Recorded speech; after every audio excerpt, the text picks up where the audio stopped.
Hello, welcome to the webinar where I will go over the guidance for site visit number 4.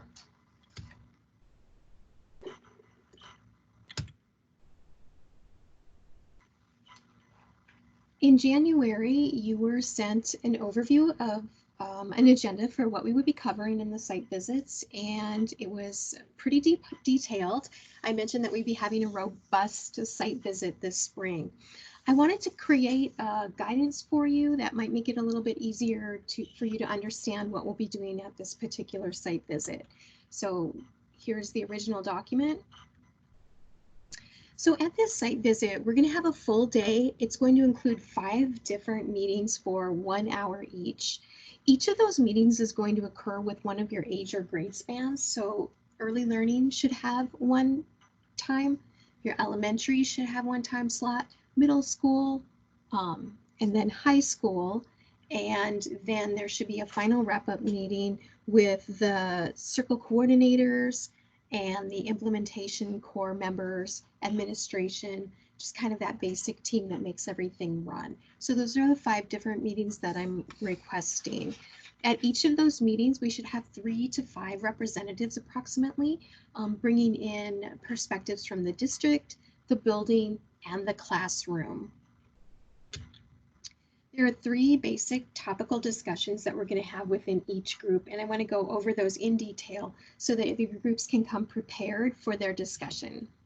Topic number 1 is going to use the improvement tool and go over the updates you've made to that.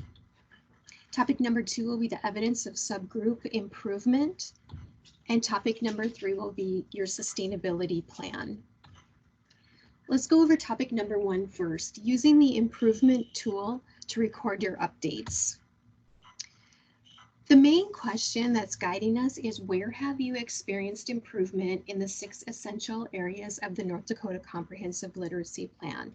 By now, I'm sure you're quite familiar with them. I have them on the left side of the screen here, starting with leadership, and then continuing on with instruction and intervention, standards, assessment and evaluation, professional development, family, and community engagement.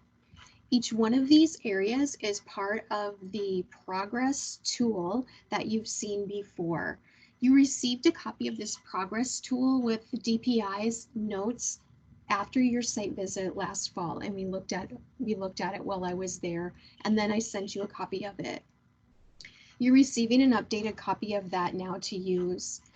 So when the meeting begins, I'd like to be presented with a hard copy of the complete updated progress tool so that I can refer to it during our discussions. This is what the blank progress tool looks like, and you'll recall that each grade and each grade band has its own level. And so each of these teams should update their own area and then turn that information in so that it's all compiled into one document. When you do the update, it should look something like this. On the left-hand side of the screen is a snip of the document as it would have been presented to you last fall, with a rating down the side about progress from not evident to refining and expanding, and where you fell on that score, with examples of evidence just to the right of that. And then on the right-hand side of the screen, where you can see some green coloring, you'll see that I've created an updated look of the document. So what that is you take your original document, leave everything that was there in black, and then add onto it in green ink any updates that you have of your examples of evidence. And then if you look in the instruction and intervention category there, you can see that it has planning marked in black. That would indicate year 1. And then you can see that the establishing and developing has a green X in it that marks that the team feels that they've moved up from planning to establishing.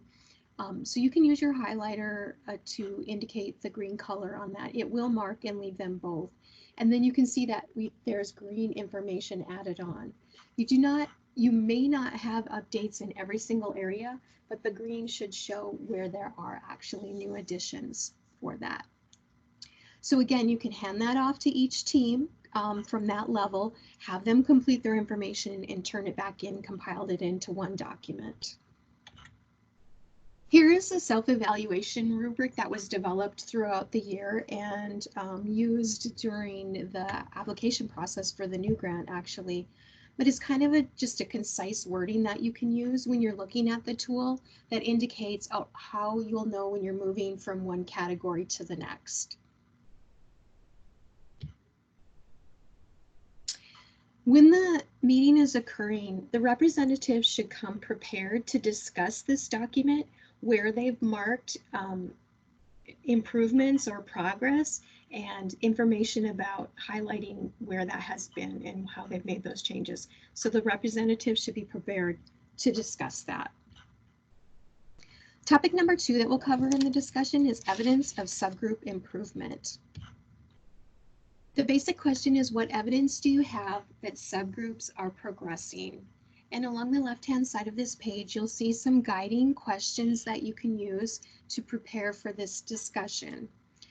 The discussion is really more of a presentation on your end. I'd like you to consider handing out these questions to each of the groups that will be presenting and having them prepare the information. On the next screen here, I've created for you a chart that you could use that is more of a fill-in style for them. You could print this out and they could write their data on there. I don't have to have this written down for me, but if they want to present something written, that would be great. So some things that this group should prepare to talk about are what data is being collected on the achievement of your subgroups, how often is the data being reviewed, and then what does the data say about the subgroup achievement. After all of that, what decisions have been made in response to the data? So please be considering, have them consider these at different levels. What is your district data that you're looking at? What are your classroom data pieces that you're looking at? Have them speak to that different information so that through the discussion, I can understand where your school is focusing their work and where that work is showing improvement. Topic number 3 is your sustainability plan. We're at the halfway point of the grant, and even a little bit later for some of your site visits. But the question is, how will you sustain the work after striving readers? So some of the guiding questions here are, what circle-funded practices have been impactful? How do you plan to continue this practice after circle funding? And what barriers may hinder progress when the striving readers funding ceases? Again, here's a little collection chart for you. If you'd like to share this with your teams, it would be a good idea, since they're the ones who will be coming to the discussion and presenting the information. They can use this to visit among their grade level, collect their information that they want to share, and then come prepared to that discussion. Because we have an hour for each of the grade levels, age band levels, it would be a good idea to plan 15 to 20 minutes worth of discussion for each of these topics, leaving room for a little back and forth for me to question you back on some of it. I want to walk away with a really good idea of where you feel you are progressing and how you're going to continue that progress on into the future. There will also be some room then at the end of the time for you to ask your questions that you have. I look forward to the time. Please call me with any questions that you have, and I will see you at your site visit.